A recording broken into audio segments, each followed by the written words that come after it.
Et on sait qu'ils ne connaissent pas donc ce qui se passe dans le pays, et on essaie alors de leur tourner autour pour avoir donc un échappatoire. Et naturellement, on le rappelle aussi aux jeunes, il y a des fois des jeunes qui sont tentés d'acheter des voitures à la maison mère, comme on dit, ils te disent, non, Allah mon frère, il y a que 0,0001% d'intérêt. Allah, même s'il y a 0,00 exposant 24, 1, c'est haram. Tu peux pas. Ce qui veut dire que l'interdiction est rattachée au petit ou bien au grand pourcentage. La même chose. On vous a pas dit 1%, ça passe. 3%, pas ailleurs. 3, c'est beaucoup. Non, il n'y a pas ça. Quand c'est interdit, c'est qu'il y a un mal là-dedans. Il y a une autre tradition, et ça, subhanallah, ça rappelle aussi, c'est peut-être un conseil pour certains qui travaillent dans le domaine, parce qu'il y a moyen de dire beaucoup de choses. Vous savez, si vous avez remarqué, chaque sujet peut être une conférence en soi, mais l'usure spécialement ces derniers temps est devenue trop à la mode. Si vous mettez donc, vous voyez rien que les publicités de nos frères des fois dans les radios et autres, c'est quelque chose de très répandu, tout à fait normal. Ça fait même plus peur, ni frétiller qui que ce soit, c'est tout à fait normal. Mais lorsqu'on revient à la tradition du prophète, ça va se me rapporter par Muslim, il vous dit que le prophète donc a maudit celui qui consomme l'usure, celui qui le facilite, celui qui le transcrit et ceux qui en sont témoins. Et à la fin de la tradition, qu'est-ce qu'il dit, sallallahu alayhi wa sallam, ils sont égaux. Tous dans le même problème. Celui qui facilite la chose, des fois on a des gens qui viennent, comme s'ils te prennent avec des chaînes. Viens, il y a un endroit, machallah, 3%, 4%, tout est payé total, hypothèque totale. Par la fin, celui qui t'hypothèque total, il ne te reste plus rien. C'est un problème, mais bon, ça après de nouveau, ça, c'est un autre problème. Donc viens, il y a ceci, il y a cela. Puis tu as le pauvre là qui vient, qui te dit, subhanallah, moi j'ai seulement apporté le document. Et puis tu remarques, c'est toute une société qui fonctionne. Et subhanallah, si on va aller plus loin, regardez pourquoi cette tradition est importante. Regardez comment certains pays dans le monde sont devenus en quelque sorte esclaves d'un autre pays. Par quoi? Que par les endettements.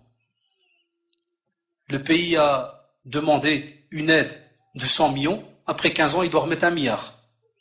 Et c'est tout. Et qu'est-ce que tu entends? À la fin, il ne sait plus jamais remettre cette somme-là.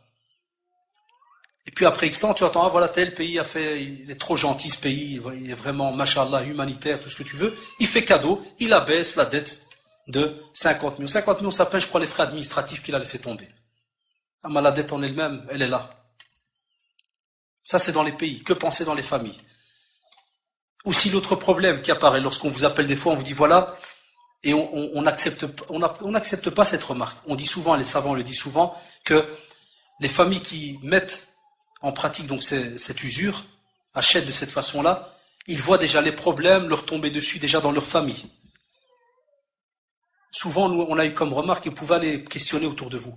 Beaucoup te disent, il y a un jeune, mesquin, en parlant avec lui, il m'a dit, là, t'as pas tort, il m'a dit, mon père, ça fait 15 ans qu'il travaille dans la maison. Il n'a jamais fini. Il arrange ça, ça pète là, il arrange ça, ça pète, et ça tourne. Tout le temps en train de faire des travaux. Et le comble, il me dit que il a à peine fini de faire ce travail-là, que ça lui a coûté autant d'argent qu'il est obligé de nouveau de emprunter pour terminer l'autre. Et il est là. On voit, subhanallah, les problèmes apparaître déjà au sein de la famille, avant même qu'il rencontre Allah subhanahu wa ta'ala. Et ça, c'est prouvé, et allez demander un peu autour de vous. L'autre point important que l'on peut retrouver aussi autour de nous, et on le voit, ça fait un peu mal au cœur des fois quand on passe devant certains, ce qu'on appelle l'endroit où il y a les jeux de hasard, tout ce qui est tiercé, loto, et ainsi de suite. S'il fallait écouter des fois en fin d'année combien est-ce que ça engrange de bénéfices pour ce genre de société, c'est des milliards. Et où tu vois alors le musulman rattacher un bout de ticket. Subhanallah, quel sharaf tu as, quelle fierté. Tout ce corps, cette personnalité rattachée des fois à un bout de ticket. Tu le trouves pendant 3 ans en train de trembler. Il a gagné le cheval, il n'a pas gagné, il a gagné. Si le cheval il pète, tout ce qu'il a mis, il est parti. Toute ta vie dépend d'un cheval. C'est incroyable. On arrive à un point où c'est le cheval qui va gérer ta vie. Si le cheval il passe là, c'est bon, t'as gagné. S'il passe pas, il se pète les jambes. Cette semaine, quand tu vas, on va manger chez le Walidin. C'est normal, tu vas manger chez le Walidin. Tout l'argent, il claque dans les jeux et ainsi. Il y a des amis qui nous disaient qu'ils claquaient des fois 20 à 25 000 balles, rien que dans ce qu'on appelle les jeux de grattage. Pourquoi? Parce qu'ils se disent, si t'en achètes 50, vous savez, c'est les maths, c'est les probabilités. Tu vois, dans 50, il n'y en a pas un, Zaman, où il y a 10 000. Subhanallah. Et des fois, pire encore, ça je vois avec mes yeux, certains copains quand on était encore à l'école, il prend la carte, il gratte, puis il fait Ya Rabbi, Ya Rabbi, Ya Rabbi. Ça m'a toujours étonné, ça. Wallah, ça m'a toujours étonné. Il fait Ya Rabbi, Ya Rabbi, Ya Rabbi. Il fait Inch'Allah, il va réussir ce numéro. Ah, là, ce numéro, il est. Une fois, il m'a dit comme ça, il m'a dit, moi, je mets toujours le numéro 1. Je fais Allège. Il fait Allah Wahid. Je lui dis, Masha'Allah. Ça, c'est dans les jeux de tir, c'est tout le temps. Les jeux de hasard, les cartes, les grattages, et ainsi de suite. Il y a plein d'histoires comme ça. Quand je dis, c'est une simple parenthèse, mais on peut la rajouter dans ces interdits. C'est un drôle de conseil. Ça, c'est à nos frères, des fois, qui font un peu de la casse à gauche, à droite. Des fois, on entend les copains, bon, il te fait, Allah, j'ai été l'autre fois, j'ai fait un de ces coups, Rabbi, tu sais comment il m'a fait, Allah. Ils ont voulu m'attraper par là, et subhanallah, ils m'ont montré le chemin, je passais par là, subhanallah. Ah, personne t'a montré le chemin, Allah. Ah, shaitan et la peur. Ouais, c'était une simple parenthèse. Mais, pour cela, on peut revenir vers la sourate. Pour ceux qui veulent des fois, donc, l'argument, revenir vers la sourate, donc, la table servie, verset 90. On voit qu'Allah, subhanahu wa ta'ala, donc, dit, oh, les croyants, le vin. Donc, ici, il regroupe. Et ça tombe bien parce que juste après, il y a aussi un autre sujet qui parlera de ça, mais le vin, le jeu de hasard, les pierres dressées, les flèches de divination ne sont qu'une abomination, œuvre du diable, écartez-vous-en, afin que vous réussissiez. De nouveau, il y a un mot-clé qui apparaît. Et ce mot-là, c'est un des arguments qu'on donne toujours aux frères. Parce qu'il te dit, ouais, mais subhanallah, Allah subhanahu wa ta'ala, il a dit, fajtanibu, ouais, écartez, ouais, c'est pas haram. Sinon, on aurait dit le mot haram. Mais c'est parce qu'on ne connaît pas la langue arabe, on ne connaît pas les racines des lois, pourquoi tel mot a été employé, pourquoi. On n'a pas étudié ce genre de science. C'est une science, le fait d'aller voir chaque mot, quelle est sa valeur. Et en islam, le mot, donc l'ijtinab, s'écarter d'une chose est quelque chose de très très important. Ça veut dire que c'est même des fois plus que le haram. C'est pourquoi?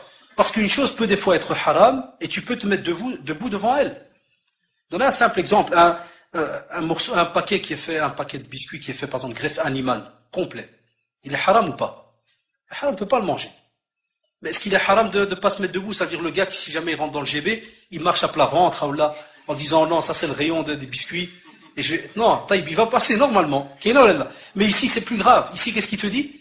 S'écarter. S'écarter, ça veut dire, mais entre toi et lui, entre toi et ce vice, il faut qu'il y ait un problème, qu'il y ait un espace immense.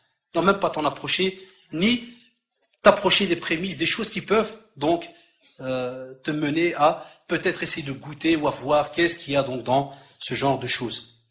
Et, subhanallah, de nos jours, ce sont des sujets qui sont employés. Donc, dans le verset qu'on voyait, on parle de jeu de hasard, mais, comme je le dis aux frères, des fois on nous dit, ouais, mais subhanallah, jeu de hasard, c'est parce que peut-être en ce temps-là, en Arabie, à la Mecque, il y avait un jeu spécial de hasard.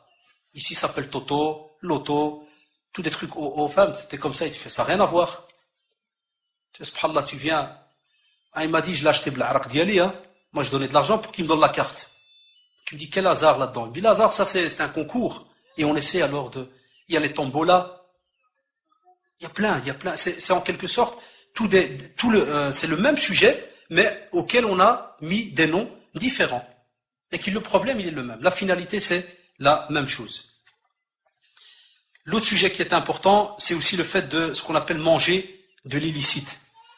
Manger de l'illicite, on rappelle aux frères que le prophète, sallallahu alayhi wa sallam, donc dans une tradition rapportée donc par Tabarani, nous dit que chaque chair qui aura été nourrie par les interdits, l'enfer est sa destinée première.